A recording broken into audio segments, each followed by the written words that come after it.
Hello, this is Vrinda here. आज हम पढ़ेंगे अपनी एनसीईआरटी सेशन का पहला chapter biological classification, class 11 biology का चैप्टर। तो जब हम अपनी एनसीईआरटी से गो थ्रू होते हैं, स्टार्टिंग में एक लाइन लिखी है, since the dawn of civilisation.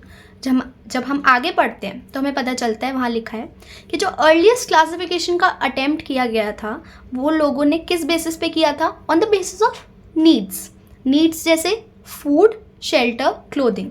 Basic needs जैसे फूड हो गया, क्लोथिंग हो गई, शेल्टर। फिर साइंटिफिक बेसिस ऑफ क्लासिफिकेशन किसने दिया था? एरिस्टोटल ने। आप देख ही सकते हैं, एरिस्टोटल है ना। तो साइंटिफिक बेसिस जो क्लासिफिकेशन का दिया था वो किसने दिया था? एरिस्टोटल ने। तो इन्होंने प्लांट्स को according to his classification classify किया था into trees, shrubs and herbs में, और एनिमल्स को किया था into animals with red blood and animals without red blood। ठीक है, अब आ जाते हैं टू किंगडम क्लासिफिकेशन। अब टू किंगडम क्लासिफिकेशन इस चैप्टर की फाउंडेशन है। मतलब पहले वाली चीज़ें भी इम्पॉर्टेंट है, मच इम्पॉर्टेंट है, बट यहाँ से ना एग्जाम का पॉइंट ऑफ व्यू स्टार्ट हो जाता है। टू किंगडम क्लासिफिकेशन में आते हैं प्लांटे और एनिमेलिया किंगडम। क्या सिर्फ दो किंगडम? पर डाइवर्सिटी तो इतनी है, ऑर्गेनिजम्स इतने हैं, क्या इन इतने सारे ऑर्गेनिजम्स को दो किंगडम में डालना कन्वीनियंट है? ऑब्वियसली नहीं है कन्वीनियंट, बट कोई ना कोई सिस्टम तो आया जिसमें हमने स्टार्ट किया फाउंडेशनल लेवल पे क्लासिफाई करना। तो ऑब्वियसली इसमें लूप होल्स थे, ऑब्वियसली इसमें ड्रॉबैक्स थे। क्या ड्रॉबैक्स थे? तो देखते हैं ड्रॉबैक्स। ये ड्रॉबैक्स थे कि इन्होंने क्लासिफाई नहीं किया प्रोकैरियोट्स का और यूकैरियोट्स को। मतलब इन्होंने क्लासिफाई नहीं किया, इन्होंने डिस्टिंक्शन नहीं किया बिटवीन प्रोकैरियोट्स और यूकैरियोट्स। मोरओवर इन्होंने डिस्टिंक्शन नहीं किया यूनिसेलुलर और मल्टीसेलुलर। भाई उनकी सेलुलैरिटी ही अलग अलग है, एक है यूनिसेलुलर, एक है मल्टीसेलुलर। क्यों नहीं किया डिस्टिंक्शन? ना ही इन्होंने डिस्टिंक्शन किया फोटोसिंथेटिक और नॉन फोटोसिंथेटिक। तो समझ रहे हो, मल्टीसेलुलर को भी डाल दिया, यूनिसेलुलर को भी डाल दिया, प्रोकैरियोटिक को भी डाल दिया, यूकैरियोटिक को भी डाल दिया, फोटोसिंथेटिक को भी डाल दिया, नॉन फोटोसिंथेटिक को भी डाल दिया, सबको एक साथ डाल दिया। मतलब सबको दो ग्रुप्स में बस डाल दिया, ठूस दिया, यू कैन से। अब ऑब्वियसली इसके बाद और भी ड्रॉबैक्स हैं, जैसे कि कुछ डिजर्व ही नहीं करते थे प्लांट्स और एनिमल्स में आने का। प्लांटे और एनिमल किंगडम में आने के लिए वो डिजर्व नहीं करते थे, वो एक डिजर्विंग कैंडिडेट नहीं थे, पर फिर भी उन्हें ठूस दिया। इट सीम्स जैसे दो किंगडम में ना ठूसा जा रहा है, कन्वीनियंटली नहीं किया जा रहा। तो यही लिखा है, many of the organisms do not fall under either of the categories. The need was also felt for including characteristics। अब वहाँ पे क्या था, scientific knowledge and biochemistry level पे या माइक्रोबायोलॉजी के लेवल पे काफ़ी ज़्यादा स्टडीज़ होने लग गई थी। तो अलग अलग फीचर्स जैसे cell structure, nature of wall, mode of nutrition, habitat, methods of reproduction, evolutionary relationships, gross morphology, इन सब कैरेक्टरिस्टिक्स को क्या देखेंगे नहीं हम अपनी क्लासिफिकेशन में, इन सबको भी देखना इंपॉर्टेंट है। पर इन कैरिलियस लिनेस भाई साहब ने तो देखा ही नहीं। तो ये भी एक ड्रॉबैक था कि आगे देखते हैं। अब ये सब हम बातें फेंक रहे हैं, क्या इसके रियल लाइफ में एग्जांपल्स भी हैं? मतलब क्या एप्लीकेशंस भी हैं? क्या तुम प्रूव कर सकते हो कि ऐसा डिस्टिंक्शन नहीं हुआ? देखते हैं। बैक्टीरिया दिख रहा है, टेबल दिख रही है। Bacteria, blue green algae, fungi, mosses, ferns, gymnosperm, angiosperm, ये सारे जो ऑर्गेनिजम्स है ना, अकॉर्डिंग टू लिनेस का क्लासिफिकेशन, इन सबको इन्होंने किस में डाल दिया? इन सारे ऑर्गेनिजम्स को लिनेस ने किस में डाल दिया? प्लांटे के अंदर। ठीक है, okay, we can understand. Chlamydomonas and Spirogyra दोनों को किस में डाल दिया? प्लांटे के अंदर। Okay, we can understand still. Fungi and plants को किस में डाल दिया? प्लांटे के अंदर। क्लमाइडोमोनास और क्लोरेला को किस में डाल दिया? प्लांटे के अंदर। पैरामीशियम और अमीबा को किस में डाला? एनिमेलिया के अंदर। और प्लांटे में भी देखो एक एल्गी कैटेगरी है, उसके अंदर डाला। ठीक है, ये सब डाल दिया, पर ड्रॉबैक क्या निकल के आए? तुम्हें दिख रहा है बैक्टीरिया क्या होता है? प्रोकैरियोटिक। ब्लू ग्रीन एल्गे अच्छा, ब्लू ग्रीन एल्गे भी प्रोकैरियोटिक है। Okay, fungi what about it? वो तो यूकैरियोटिक है। फिर तुमने क्यों डाला एक साथ प्लांटे के अंदर? दोनों अलग अलग चीजें हैं, ए है और बी है, दोनों को एक साथ क्यों डाला? अलग करो ना उसको भी, नहीं किया।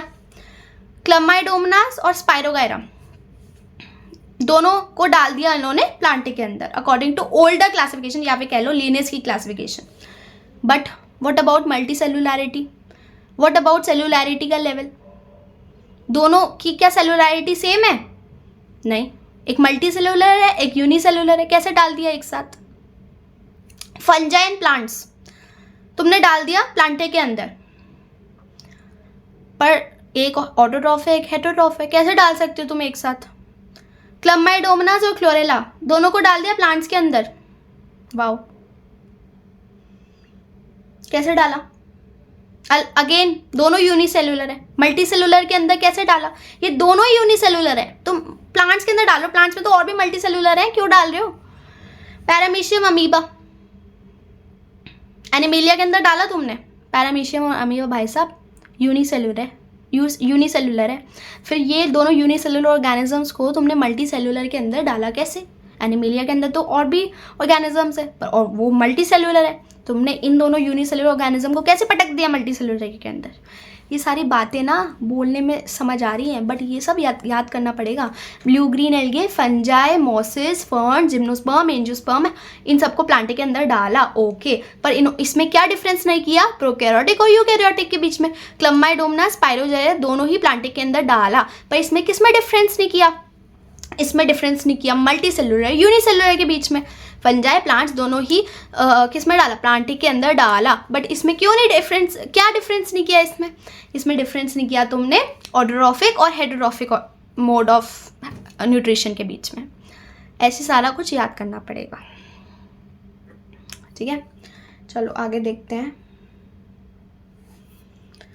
चलो उसके बाद आया RH 1969 में RH व्हिटेकर ने दिया था 5 किंगडम क्लासिफिकेशन, जिसमें आए थे मोनेरा, जिसमें आया था प्रोटिस्टा, जिसमें आया था फंजाई, जिसमें आया था प्लांटे एंड जिसमें आया था animalia. Okay, let's see further. चलो जब ये 5 किंगडम क्लासिफिकेशन आया, अब इसका बेसिस क्या था? क्या क्या देखे इन्होंने? सेल स्ट्रक्चर देखा, बॉडी ऑर्गेनाइजेशन देखा, मोड ऑफ न्यूट्रिशन देखा। देखो, सेल स्ट्रक्चर देखा, बॉडी ऑर्गेनाइजेशन देखा, मोड ऑफ न्यूट्रिशन देखा, रिप्रोडक्शन का बेसिस देखा, फाइलोजेनेटिक रिलेशनशिप्स का बेसिस देखा। ये सारे बेसिस इन्होंने देखे, फिर क्लासिफाई किया। अब ये 5 बेसिस ना याद करने हैं, NCERT इंपॉर्टेंट है। और सबसे पहला जो बेसिस दे रखा है ना, सेल स्ट्रक्चर। सबसे पहले देखो क्या दे रखा है, सेल स्ट्रक्चर। कभी कभी क्या होता है, ऐसे क्वेश्चंस आ जाते हैं, what is the main basis of classification. सारे आ जाएंगे, चारों आ जाएंगे। सेल स्ट्रक्चर भी दे देगा MCQ में, बॉडी ऑर्गेनाइजेशन भी दे देगा, मोड ऑफ न्यूट्रिशन भी दे देगा, रिप्रोडक्शन भी दे देगा। बोलेगा मेन क्या है? बोलोगे यार NCERT में मेन की बात तो की नहीं थी। जब भी ऐसा आ जाए ना, तब सबसे पहले जो है, सबसे पहला क्या है? Cell structure. सबसे पहला क्या है? सबसे पहले है सेल स्ट्रक्चर। इन सब में सबसे पहला क्या है? Cell structure. तो सबसे पहले वाले को ही मार्क करोगे मेन में। तो ये क्या हो गया तुम्हारा मेन। बाकी तुम्हें सारे याद करने हैं।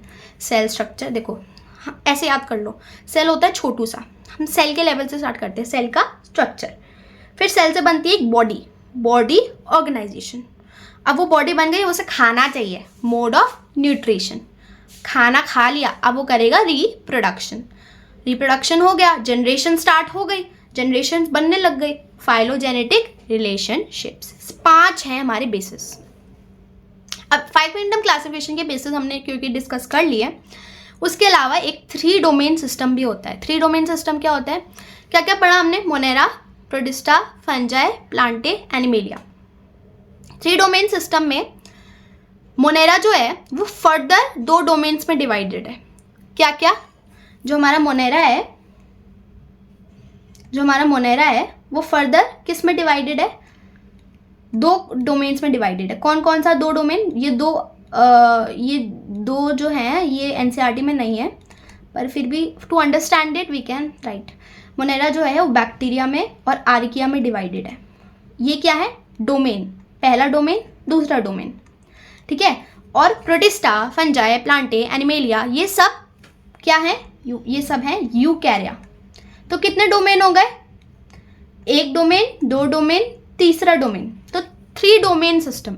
The 3 domain system has also been proposed that divides the kingdom Monera into 2 domains, leaving the remaining eukaryotic kingdoms in the 3rd domain and thereby a 6 kingdom classification. तो 3 domain system दिया था Ernest Haeckel ने, ये तुम याद कर सकते हो. 6 kingdom classification दिया था कार्ल वूस ने. तो पर डोमेन सिस्टम समझ लो कि 3 डोमेन में बढ़ गए थे सारे किंगडम्स. मोनेरा को 2 डोमेन में बांट दिया था, बाकी सारे किंगडम्स को तीसरे डोमेन में ही रखा. और इस ऐसे करते करते हमारे पास एक 6 किंगडम क्लासिफिकेशन बना. बस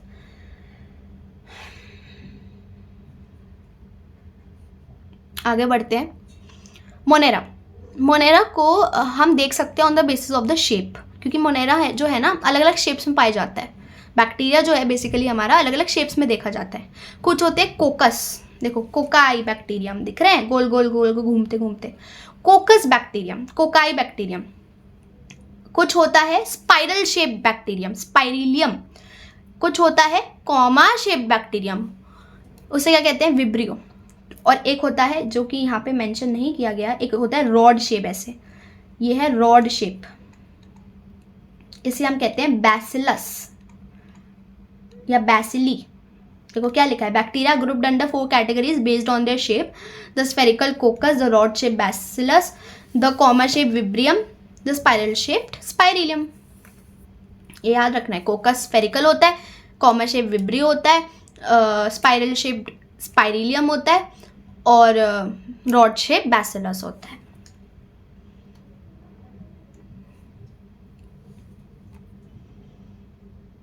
मोनेरा जो है, ये बहुत इंपॉर्टेंट लाइन है एनसीईआरटी में दे रखी है कि जो मोनेरा है वो दिखता सिंपल है स्ट्रक्चर में.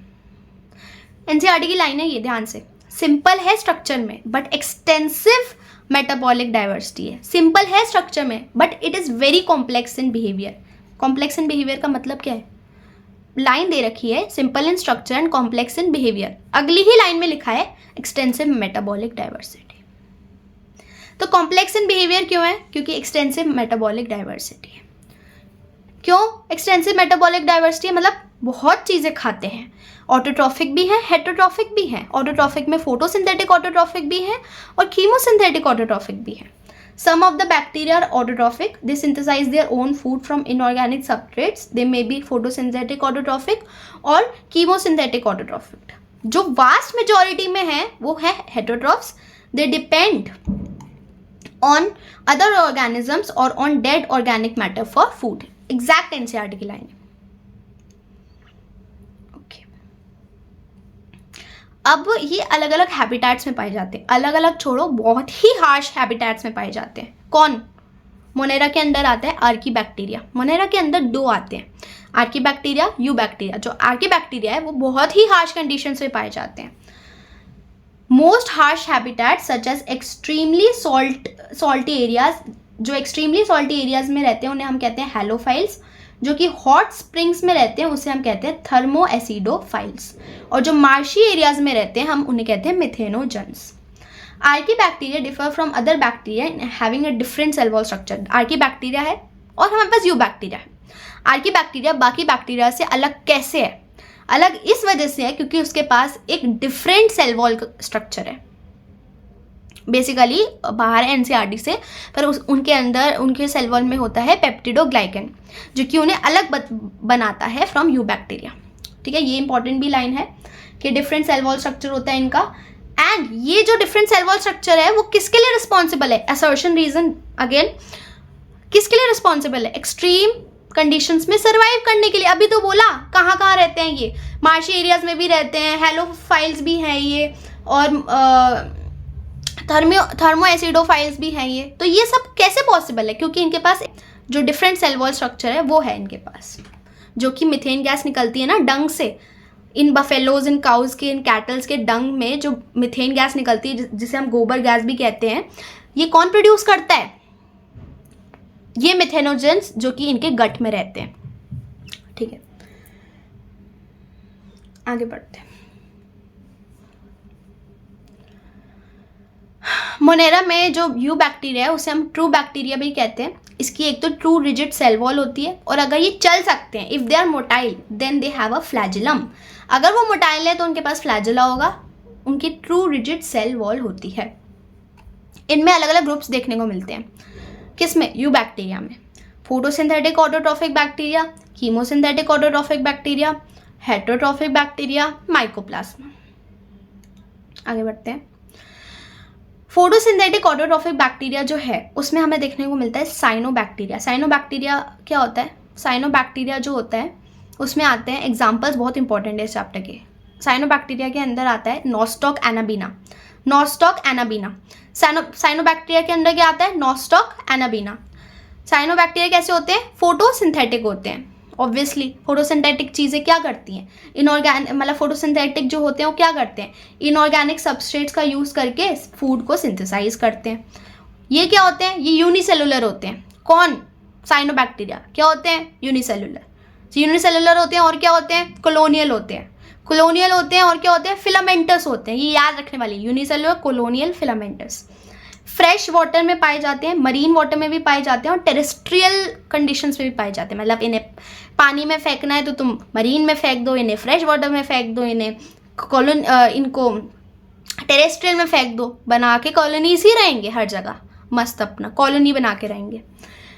इनकी जेलेटिनियस शीथ होती है। कॉलोनीज में जो कॉलोनीज बनी हुई है, कॉलोनीज को सराउंड करने वाली क्या होती है?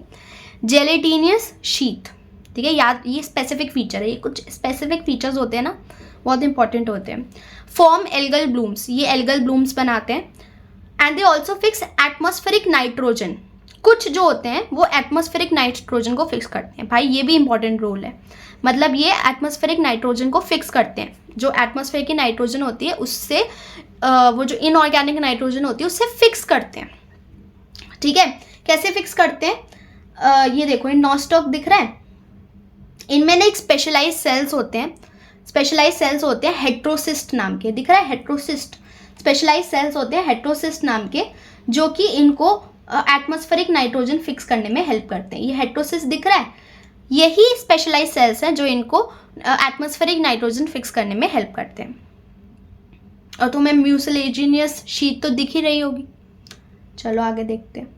फिर आ जाता है कीमोसिंथेटिक ऑटोट्रॉफिक बैक्टीरिया। जो कीमोसिंथेटिक ऑटोट्रॉफिक बैक्टीरिया आते हैं उसका एग्जांपल्स देखो। उसका क्या था? Nostoc anabaena. इसका क्या है? इसका है नाइट्रोकोकस, नाइट्रोसोमोनास, नाइट्रोबैक्टर।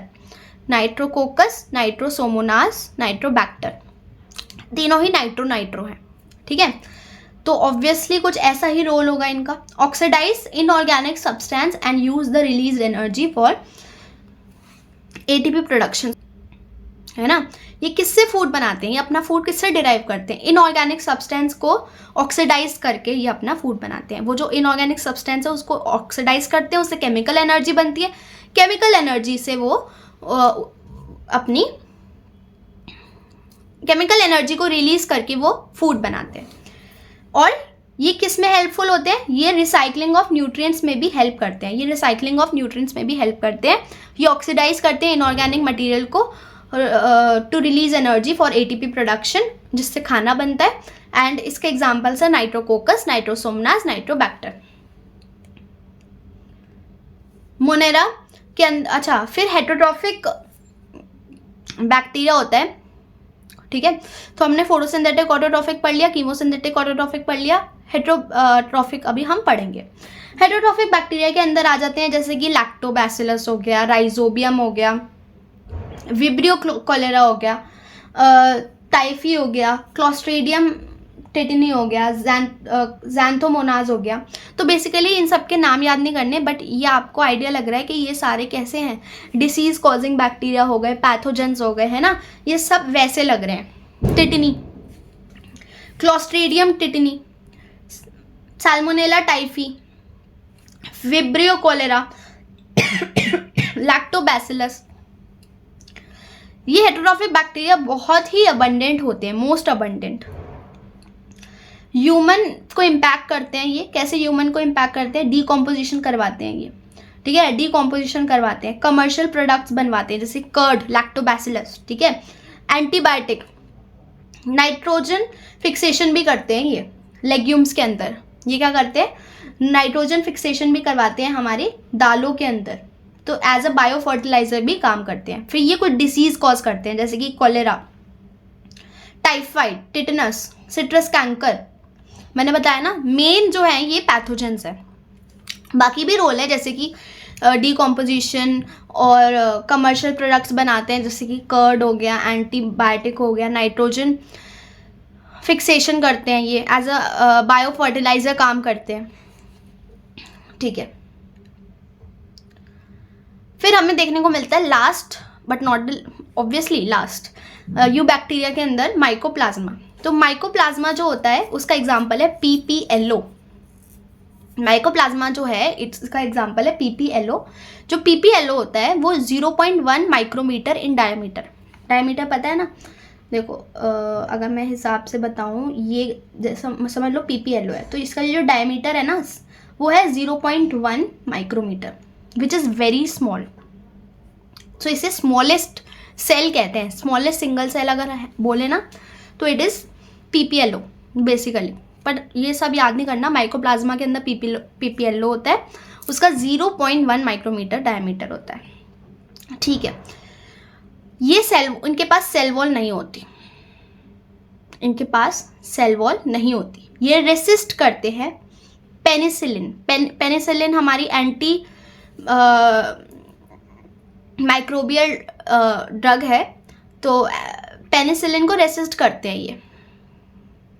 दे lack cell wall, mycoplasma lack cell wall, resist penicillin. Smallest living cell होते हैं। स्मॉलेस्ट लिविंग सेल मतलब देखो माइकोप्लाज्मा की जो एवरेज लेंथ है वो है 0.3 माइक्रोमीटर, पीपीएलओ की 0.1 माइक्रोमीटर। तो इसमें लिखा है कि स्मॉलेस्ट लिविंग सेल है क्या, माइकोप्लाज्मा देखा जाए तो स्मॉलेस्ट लिविंग सेल है, ये बहुत इंपॉर्टेंट है। स्मॉलेस्ट लिविंग सेल है और इसकी लेंथ देखी जाती है 0.3 micrometre. Can survive without oxygen, oxygen के बिना सर्वाइव कर सकते हैं। Can survive without oxygen. Many are pathogenic, बहुत ज़्यादा जो होते हैं पैथोजेनिक होते हैं, मतलब disease causing. Many are pathogenic. So PPL इसका एग्जाम्पल है। सेल वॉल इनके पास होती नहीं है, स्मॉलेस्ट लिविंग सेल है, लेंथ इनकी 0.3 माइक्रोमीटर है एवरेज। पीपीएलओ की 0.1 है, इनकी 0.3 एवरेज कह सकते हैं। ऑक्सीजन के बिना सर्वाइव कर सकते हैं, कैन सर्वाइव विदाउट ऑक्सीजन, मतलब एनारोबिक कंडीशन में सर्वाइव कर सकते हैं। मतलब समझे?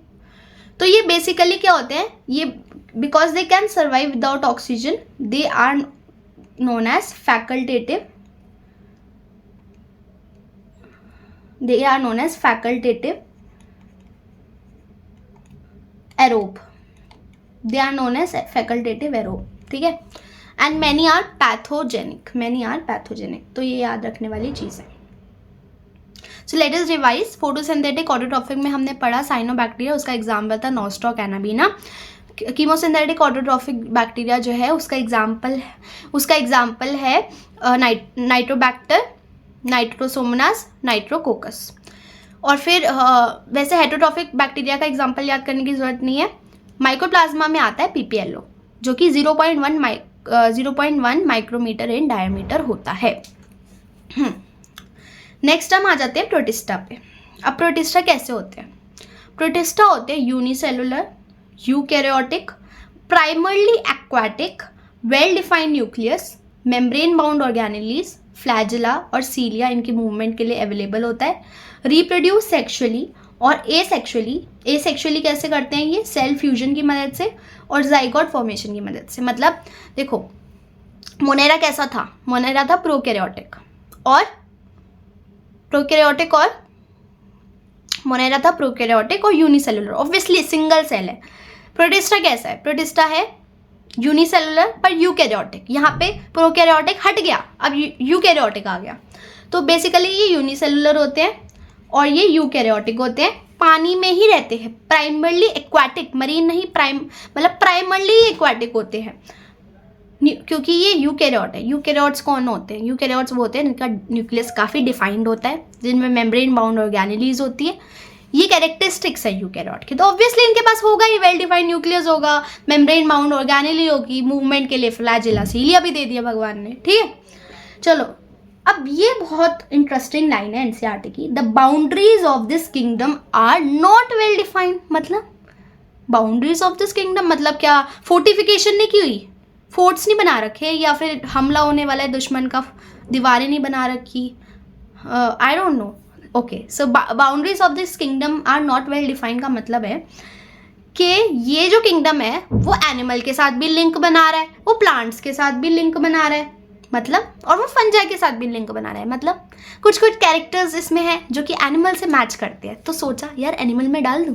कुछ कुछ कैरेक्टरिस्टिक्स हैं जो कि फंजाई से मैच करते हैं, तो कुछ ने सोचा यार इसमें तो कुछ फंजाई जैसे भी है, क्या उसको फंजाई में डाल दूँ। कुछ कुछ कैरेक्टरिस्टिक्स है जो प्लांट्स जैसे हैं, तो क्या उसे प्लांट में डाल दें? नहीं डाल सकते, इसलिए तो बनाया अलग प्रोटिस्टा। भाई ये सब ही यूनिसेलुलर यूकैरियोटिक है, तुम कैसे डाल दोगे प्लांट्स में, फंजाई में, एनिमेलिया में? चलो, सो वेल बाउंड्रीज जो है इसकी वेल डिफाइंड नहीं है। आगे प्रोटिस्टा में आता है क्राइसोफाइट्स। क्राइसोफाइट्स का एग्जाम्पल है, जैसे पहले भी एग्जाम्पल्स याद किए हैं, इसका एग्जाम्पल है diatoms and golden algae, जिसे हम डेस्मिड्स भी कह सकते हैं। Desmids, golden algae, diatoms, desmids, जिसे हम गोल्डन एल्गे भी कहते हैं। ये होते हैं बेसिकली मरीन, फ्रेश वाटर, मतलब मरीन भी हो सकते हैं, फ्रेश वाटर भी हो सकते हैं, माइक्रोस्कोपिक है, इनकी प्लैंक्टोनिक मूवमेंट है। प्लैंक्टोनिक मूवमेंट क्या होता है, ये भी इंपॉर्टेंट है। प्लैंक्टोनिक मतलब अगर कोई चीज़ है पानी में, वो ऐसे तैर रही है, मतलब उस रैंडम मूवमेंट से तैर रही है, उसका कोई स्पेसिफिक मूवमेंट नहीं है तैरने का, मतलब it is not specialise in swimming, वो किसी भी तरह तैर रही है, मतलब उसको स्विमिंग नहीं सिखाई किसी ने, बेसिकली किसी भी तरह तैरना, planktonic, random movement in the water, planktonic movement. ठीक है, तो माइक्रोस्कोपिक है, प्लैंक्टोनिक है। Most of them are photosynthetic, ज़्यादातर ये क्या होते हैं, फोटोसिंथेटिक होते हैं। और डाई एटम्स जो होते हैं वो उनकी जो सेल वॉल्स होती है वो क्या बनाती है, टू थिन ओवरलैपिंग शेल्स। जो डाई एटम्स हैं, देखो ये शेल दिख रहा है, ये देखो मैं कुछ बनाने की कोशिश कर रही हूँ, ये जो इनकी ना ये सेल वॉल है, किसकी, डाई एटम की। किसकी बात कर रही हूँ मैं, डाई एटम की। ये कुछ ऐसी तरह का स्ट्रक्चर बना रही है, ओवरलैपिंग, मतलब एक के ऊपर एक ऐसा स्ट्रक्चर बना रही है, which fit together as in soap box. Soap box नहीं होता, जैसे ये सोप बॉक्स है जिसके अंदर तुम साबुन रखते हो, फिर खोलते हो, लेते हो साबुन, बंद कर देते हो, तो ऐसा कुछ स्ट्रक्चर होता है डाई एटम्स का। Which fit together as in a soap box, the walls are embedded with silica. जो वॉल्स है वो सिलिका से एम्बेडेड है। सिलिका वही है जो तुम्हारी बॉटल्स के अंदर पाया जाता है, जिसे लिखता है कंज्यूम मत करना, जिसमें लिखा होता है कंज्यूम मत करना, बॉटल्स के अंदर पाया जाता है ना, वो किस लिए होता है सिलिका। बॉटल्स के अंदर जो पैकेट पाया जाता है जिसमें लिखा होता है डू नॉट कंज्यूम, वो जो सिलिका होता है वो मॉइस्चर को अब्जॉर्ब कर लेता है, इसलिए वो प्रेजेंट है उस बॉटल के अंदर। तो वो उसी सिलिका के मटेरियल से इनकी वॉल्स बनी होती है। ठीक है, एंड दस द वॉल आर इनडिस्ट्रक्टिबल। और वो जो सिलिका है ना, बेसिकली मैं बताऊं, वो बहुत ही मजबूत चीज़ होती है, वो डिस्ट्रक्ट नहीं कर सकते, उसे डिस्ट्रॉय नहीं कर सकते easily. So basically it is indestructible. और यही जो वॉल्स होती हैं वो धीरे धीरे करके पानी के नीचे बैठ जाती है और सेल वॉल डिपॉजिट्स बना देती है। क्या बना देती है, देखो क्या लिखा है, सेल वॉल डिपॉजिट्स। और इस सेल वॉल डिपॉजिट को हम कहते हैं डायएटोमेशियस अर्थ। डायएटोमेशियस अर्थ ये होती है ग्रिटी इन नेचर। ये कैसी होती है, ग्रिटी इन नेचर, क्योंकि ये ग्रिटी इन नेचर होती है तो इसको पॉलिशिंग में हेल्प करते हैं, इससे पॉलिश करते हैं, इससे फिल्टर करते हैं चीज़ें, और इससे हम ऑयल्स एंड सिरप्स भी बनाते हैं। तो ये बहुत ही इंपॉर्टेंट चीज़ है। लास्ट वाली लाइन तो बहुत इंपॉर्टेंट है कि थिन ओवरलैपिंग शेल्स जैसा इनकी सेल वॉल होती है, सोप बॉक्स को रिजेंबल करते हैं, धीरे धीरे करके नीचे जाती है, सेटल हो जाती है, डायटोमेशियस अर्थ बना देती है क्योंकि ये ग्रिडी होती है। It is helpful in polishing, filtration and in making of oils and syrups. Okay, and example क्या है, diatoms and golden algae. Golden algae को हम डेस्मिड्स भी कह सकते हैं। नाइस। नेक्स्ट है प्रोटिस्टा के अंदर डाइनोफ्लैजिलेट्स। डाइनोफ्लैजिलेट्स मतलब दो फ्लैजिला वाले ऑर्गेनिजम्स, डाइनोफ्लैजिलेट्स। ओके, तो इसके एग्जांपल है गॉनविलेक्स एंड नॉक्टिलिका। गॉनविलेक्स एंड नॉक्टिलिका ये होते हैं मरीन। ठीक है, ये बेसिकली क्या होते हैं, मरीन ये होते हैं फोटोसिंथेटिक, ये होते हैं पिगमेंटेड। दिख रहा है, ये देखो दो फ्लैजिला दिख रहे हैं, डाइनोफ्लैजिलेट है ये, डाइनोफ्लैजिलेट, डाइनोफ्लैजिलेट्स, दो फ्लैजिला वाले ऑर्गेनिज्म। एग्जांपल है गॉन्विलेक्स एंड नॉटिकुला। फोटोसिंथेटिक होते हैं, मरीन होते हैं, पिगमेंटेड होते हैं। पिगमेंट्स कौन कौन से प्रेजेंट होते हैं? Red, brown, green, yellow. Cellulosic cell wall होती है इनकी, सेल्यूलोज की बनी हुई सेल वॉल होती है। वहाँ पे सिलिका की सेल वॉल थी, यहाँ पे सेल्यूलोज की सेल वॉल है विथ सेल प्लेट्स। चलो सेल्यूलोज की तो प्लांट्स में भी होती है, उसमें कोई स्पेशल चीज़ नहीं है। Cellulosic cell wall with cell plates on the outer surface. Special क्या है? सेल्यूलोजिक सेल वॉल तो होती है पर बाहर की तरफ क्या होता है? सेल प्लेट्स होती हैं। क्या होता है? ये दिख रहा है, सेल्यूलोजिक सेल वॉल तो है पर ये जो दिख रहा है ना बाहर की तरफ, ये सेल प्लेट्स है। Two flagella longitudinal and transverse. Longitudinal और ट्रांसवर्स क्या होता है? एक तो लॉन्गिट्यूडनली निकल रहा है, एक ट्रांसवर्सली निकल रहा है। मतलब अगर ये पेन है और अगर मैं इसको ऐसे काटूँ तो दिस इज लॉन्गिट्यूडनल, अगर मैं इसको ऐसे काटूँ, ऐसे मतलब लंबाई में काटूँ, लॉन्गिट्यूडनल। ट्रांसवर्सली मतलब ऐसे काटूँ, तो ऐसे भी एक फ्लैजिला निकल रहा होता है और ऐसे भी एक फ्लैजिला निकल रहा होता है। ऐसे, this is very important. Two flagella longitudinal and transverse in a furrow. Furrow मतलब गड्ढा, गड्ढे के अंदर से ऐसे तुम्हारा लॉन्गिट्यूडनल भी निकल रहा होता है फ्लैजिला और तुम्हारा ट्रांसवर्सली भी निकल रहा होता है फ्लैजिला। Red dinoflagellates गॉन्विलेक्स। अब ये जो रेड डाइनोफ्लैजिलेट है ना, वो गॉन्विलेक्स, तुम्हारा एग्जाम्पल दे रखा है ऊपर। रेड डाइनोफ्लैजिलेट गॉन्विलेक्स जब अपना रैपिड मल्टीप्लिकेशन करता है, रेड डाइनोफ्लैजिलेट जो गॉन्विलेक्स होता है, जब अपना रैपिड मल्टीप्लिकेशन करता है तो बनते हैं रेड टाइड्स। क्या बनते हैं? Red tides. रेड डाइनोफ्लैजिलेट्स गॉन्विलेक्स जब अपना रैपिड मल्टीप्लिकेशन करता है तो बनते हैं रेड टाइड्स। और ये रेड टाइड, भाई रेड टाइड है, देखने में तो रेड लग रहा है पर क्या करूं, बस रेड है इसलिए पढ़ रहे हैं हम इसे? नहीं, ये रिलीज करता है टॉक्सिन्स जो कि फिश को किल कर देते हैं। बेसिकली ये टॉक्सिन्स रिलीज करते हैं जो कि फिश को किल कर देता है। कौन? सिर्फ गॉन्विलेक्स और कोई नहीं। और गॉन्विलेक्स क्या होता है? रेड डाइनोफ्लैजिलेट। ठीक है। प्रोटिस्टा के अंदर और भी आता है यूग्लिनॉइड्स। यूग्लिनॉइड्स का एग्जांपल ले लो, यूग्लिना। फ्रेश वाटर ऑर्गेनिज्म है, फाउंड इन स्टैग्नेंट वाटर में पाया जाता है। सेल वॉल नहीं होती बट प्रोटीन रिच लेयर होती है इसकी। ठीक है। बेसिकली फ्रेश वाटर में पाया जाता है, ऐसे पानी में पाया जाता है जो कि ठहरा है, एक जगह ठहरा है। ठीक है। सेल वॉल नहीं होती बट प्रोटीन रिच लेयर होती है। प्रोटीन रिच लेयर होती है which is known as pellicle. दो फ्लैजिला होते हैं, एक one short and one long. इसके भी दो फ्लैजिला हैं बट देखो कुछ अलग है, one short and one long.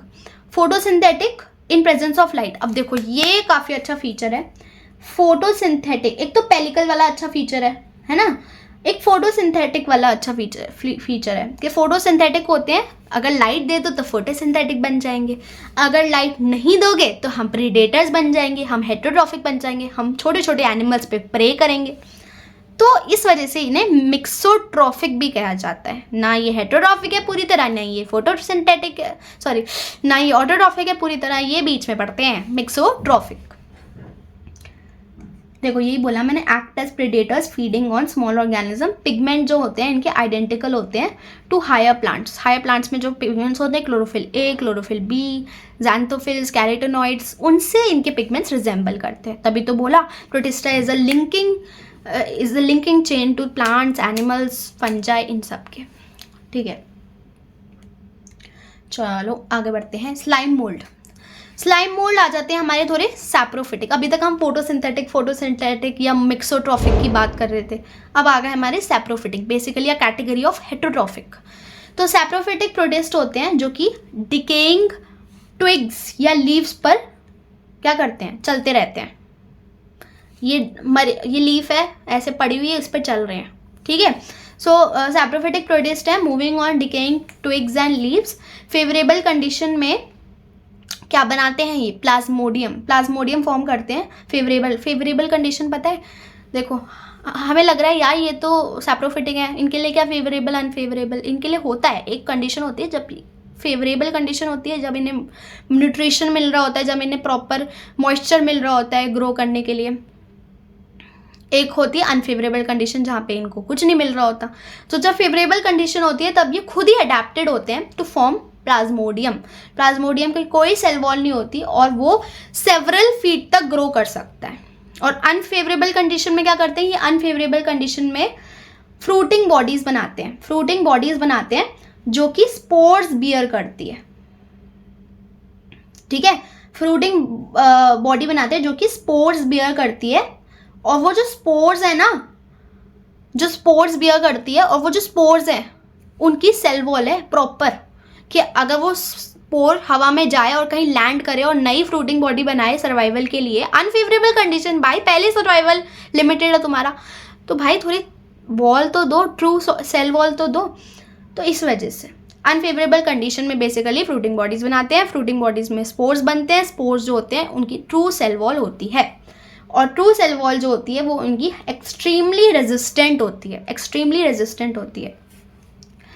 Spores disperse by air current, ये जो स्पोर्स होते हैं ये एयर करंट्स के द्वारा डिस्पर्स किए जा सकते हैं, और इस वजह से ही तो डिस्पर्स कर रहे हो, जिससे ईजिली तुम दूसरी कंडीशन में जा पाओ। देखो अभी अनफेवरेबल कंडीशन है, तुम स्पोर्स डिस्पर्स कर रहे हो हवा में, इधर जा स्पोर उधर जा स्पोर, क्यों कर रहे हो, जिससे कभी ना कभी तो तुम्हें फेवरेबल कंडीशन मिले ग्रो करने के लिए। यहाँ अनफेवरेबल है, जा बेटा कहीं और जा जहाँ पे तुम फेवरेबल कंडीशन ढूंढ पाओ। ठीक है ठीक है ठीक है ठीक है ठीक है। अब आ जाते हैं प्रोटोजोन्स पे। प्रोटोजोन्स ये हेटेरोट्रॉफिक होते हैं, प्रॉपरली हेटेरोट्रॉफिक, ठीक है। वो सैप्रोफिटिक थे पहले वाले, ये हेटेरोट्रॉफिक होते हैं, प्रॉपर हेटेरोट्रॉफिक प्रेडेटर्स होते हैं, या फिर पैरासाइट्स या प्रिमिटिव एनिमल्स की तरह होते हैं। ये मैंने बोला लिंक है, प्लांट से भी लिंक करता है, एनिमल से भी लिंक करता है, तो ये प्रॉपर पैरासाइट्स या प्रिमिटिव एनिमल्स की तरह होते हैं। इनमें पहले कैटेगरी आ जाती है अमीबॉइड की। अमीबॉइड कैटेगरी किसकी? प्रोटोजोन्स की। पहली कैटेगरी क्या है? अमीबॉइड। मरीन होते हैं, फ्रेश वाटर होते हैं, और कैप्चर करते हैं प्रे बाय सूडोपोडिया। मरीन होते हैं, मरीन कंडीशंस में भी रहते हैं, ये फ्रेश वाटर कंडीशन में भी रहते हैं, और मिट्टी में भी पाए जाते हैं। कौन? अमीबॉइड प्रोटोजोन्स, ठीक है। अमीबॉइड प्रोटोजोन्स, अमीबॉइड प्रोटोजोन्स कहाँ कहाँ पाए जाते हैं? मरीन कंडीशन में, फ्रेश वाटर कंडीशन में, और सॉइल में। ये अपने प्रे को कैप्चर करके खाते हैं। कैसे खाते हैं? इनका सूडोपोडिया होता है, ये देखो, ये दिख रहा है, ये सूडोपोडिया है, ये सूडोपोडिया है। इसको फैलाते हैं, ये अपना प्रे कैप्चर करते हैं और खा जाते हैं, ठीक है। Marine forms have silica shell. अब देखो ये इनके पास ना, ये जो मरीन फॉर्म, अगर ये पानी मरीन है, अगर ये मरीन है समझ लो, तो यहाँ पे सिलिका भी पाया जाएगा इनके सेल वॉल में, सॉरी इनकी बाहर की लेयर में। मरीन जो है, अगर ये मरीन है तो इनके पास सिलिका शेल भी पाई जाएगी। पैरासाइट्स, अब मैंने बोला कि ये खाते हैं ऐसे सूडोपोडिया निकाल के, पर कुछ कुछ पैरासिटिक भी होते हैं। पैरासिटिक का एग्जांपल है एंटाअमीबा।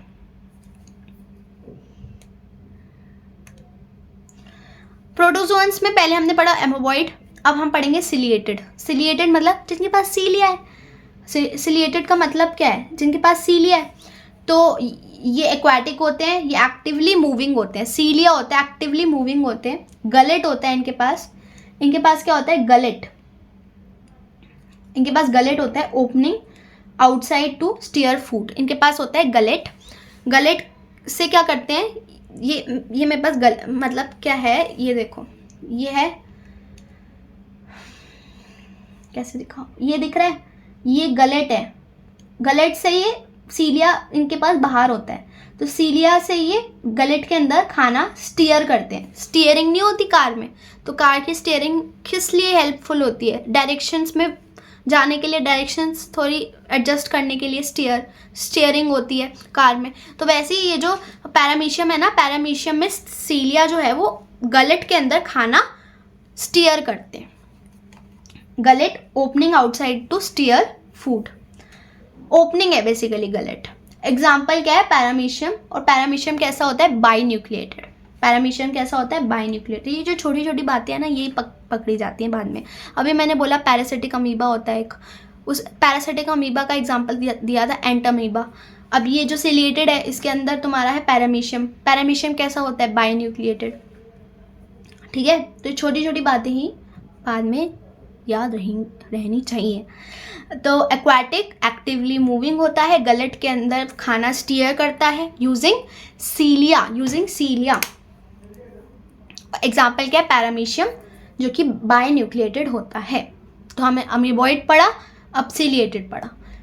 तो फिर उसके बाद है हमारे पास फ्लैजिलेटेड और स्पोरोजोअन्स।